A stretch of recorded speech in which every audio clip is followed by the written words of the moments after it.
వైఎస్ఆర్సీపీ ప్రభుత్వ హయాంలో రైతు జీవితంలో వెలుగులు చూడడానికి ప్రవేశపెట్టిన సంస్కరణలన్నీ కూడా కనపడకుండా పోయే పరిస్థితిలోకి వచ్చాయి. ఈ రోజు గ్రామాలలో ఆర్బీకే వ్యవస్థ నిర్వీర్యమైపోయిన పరిస్థితి, ఈ క్రాప్ వ్యవస్థ నిర్వీర్యమైపోయిన పరిస్థితి.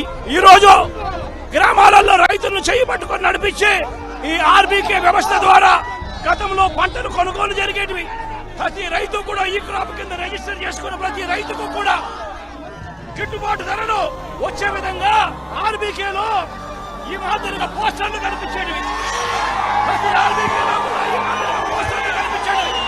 ఈ గిట్టుబాటు ధరల కంటే కూడా తక్కువ రేటుకు ఏ రైతు అమ్ముకోవాల్సిన పరిస్థితి వచ్చేది కాదు. ఒకవేళ అమ్ముకోవాల్సిన పరిస్థితి ఏ రైతుకైనా ఉంటే ఆర్బీకేకి వచ్చి రిజిస్టర్ చేసుకుని 1907కు ఫోన్ చేస్తే చాలు, ఆ రైతులకు వెంటనే ప్రభుత్వం జోక్యం చేసుకుని పంటలు కొనుగోలు చేసే పరిస్థితి, ప్రతి రైతును కూడా ఆదుకున్న పరిస్థితి మా ప్రభుత్వంలో ఉంటే ఈ రోజు రైతులకు గిట్టుబాటు ధర ఇప్పించాలన్న ఆలోచన లేదు, ఆర్బీకేల ద్వారా కొనుగోలు చేయాలి అన్న ఆలోచన లేదు. ఒక నంబర్ ఫోన్ కొడితే చాలు ప్రభుత్వం స్పందిస్తుందన్న నమ్మకం ఈ రోజు రైతుల్లో కూడా కరువైపోయిన పరిస్థితులు ఈ రోజు రాష్ట్రంలో కనిపిస్తా ఉన్న పరిస్థితులు.